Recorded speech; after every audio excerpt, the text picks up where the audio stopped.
दुर्गा नदी के किनारे बसा एक गांव फूलपुर। गांव में कुछ 100-150 लोग रहते थे। अंजलि जो कि पास ही के जिले में रहती थी और 12वीं पास कर चुकी थी, उसके पिताजी ने बेटी को जल्दी विदा करने के लिए उसकी शादी फूलपुर गांव के मुकेश से करवा दी थी। मुकेश कभी स्कूल नहीं गया था और इस कारण वो पढ़ा लिखा नहीं था और बाकी गाँव वालों की हालत भी मुकेश जैसी ही थी। मुकेश के घर में उसके माता पिता भी रहते थे। सासू माँ, मैं बाहर मंदिर तक जा रही हूँ, आधे घंटे में आ जाऊंगी। अरे अभी कहीं जाने की जरूरत नहीं है, चुपचाप जाके रसोई में रात के खाने की तैयारी करो। और ये घूंघट क्यों हटा लिया है तुमने? क्या पता नहीं कि इस गांव में औरतें बिना घूंघट के नहीं रहती?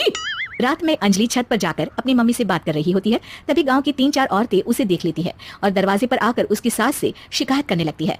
और क्या हुआ? अरे छत पे तो देखो, आपकी बहू मटक मटक के किसी से फोन पर बात कर रही है, दिन भर फोन पे लगी रहती है। अरे कल तो मंदिर के पास वो क्या कहते हैं, सेल्फी ले रही थी। शहर की बहू रखना अच्छा शान की बात है, पर देखना इसके लक्षण से ये तो तुम्हारे परिवार को बदनाम ना कर दे।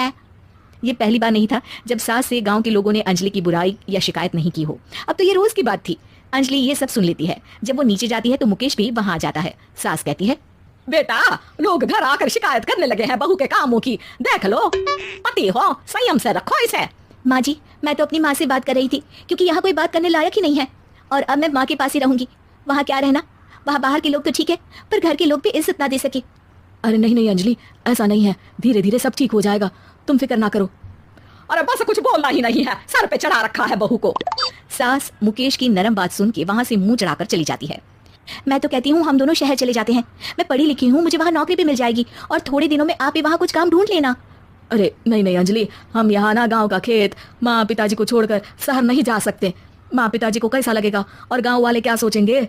ये कहकर मुकेश सोने चला जाता है और अंजलि की गांव वालों द्वारा बुराई का सिलसिला बहुत दिनों तक चलता ही रहता है। लेकिन अंजलि गुस्सा ना दिखाते हुए समझदारी से काम लेती है। बारिश का मौसम चालू हो जाता है। जोरदार बारिश से पूरे गांव में हाहाकार मच जाता है। दुर्गा नदी में बाढ़ आ जाती है और बाढ़ का पानी पूरे गांव की फसल तबाह कर देता है। फसल की ये हालत देखकर गांव वाले निराश हो जाते हैं और बात तो यहाँ तक पहुंच जाती है कि कुछ लोग तो अंजलि को इस सब का दोषी ठहरा देते हैं। अरे पूरी फसल तबाह हो गई, पता नहीं किसकी नजर लग गई है। अरे जब से चौधरी परिवार में ये शहर की बहू आई है ना, तब से ही गांव की शांति चली गई है।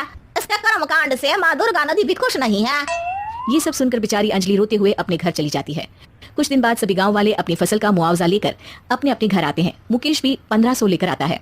अंजलि को जब पासबुक दिखाता है तो अंजलि हैरान हो जाती है। अरे ये पासबुक में तो उन्होंने 4000 की एंट्री करी है और आपको सिर्फ 1500 दिए। सच में? अरे वो सरकारी अफसर आपको बेवकूफ बना रहे हैं। सरकार की तरफ से हमें 4000 मिले हैं, लेकिन बाकी का सारा पैसा खुद ही खा रहे हैं। आप लोग के अनपढ़ होने का फायदा उठा रहे हैं। ये सब सुनकर मुकेश परेशान हो जाता है, लेकिन अंजलि उसे हिम्मत से काम लेने को कहती है और सुबह होते ही मुकेश को पंचायत कार्यालय ले जाती है और साथ में गाँव के और लोगों को भी। आप सरकारी बाबू क्या गांव के लोगों को बेवकूफ समझते हैं? आपको क्या लगता है ये पढ़े लिखे नहीं है तो आप कुछ भी मनमानी करेंगे? ये बेचारे दिन रात इतनी मेहनत करते हैं, ये हमारे अन्नदाता है और आप इनके साथ ऐसा धोखा करते हैं। अरे क्या बके जा रही है ये लड़की, किस धोखे की बात कर रही है? अपने कांड करके नदी माँ को नाराज करके हमारा नुकसान करके इसे चैन नहीं मिला क्या? सरपंच जी, इन सरकारी बाबू ने मुझे बेवकूफ बनाया है और मेरे हिस्से के पैसे खुद चट कर गए। बस ये सुनते ही सरपंच वहां से दुम दबाकर भाग जाता है। पता चलता है कि जनपद अधिकारियों ने गांव के सरपंच के साथ मिलकर सबके साथ धोखा किया है। सब लोगों का विरोध शुरू हो जाता है और आखिर में अधिकारी सब गांव वालों के हिस्सों के बचे हुए पैसे उन्हें लौटा देते हैं और कई दिन तक सरपंच गाँव में लौटता ही नहीं। अंजलि, तुम नहीं होती तो हम गांव वालों को तो पता ही नहीं चलता कि ये हमें हर बार बेवकूफ बनाते हैं। हाँ हाँ अंजलि बेटी, हमें माफ कर दो। हम सब तुम्हें बुरा भला कहते रहे, लेकिन तुमने ही आज हमें बेवकूफ बनाने से बचाया है।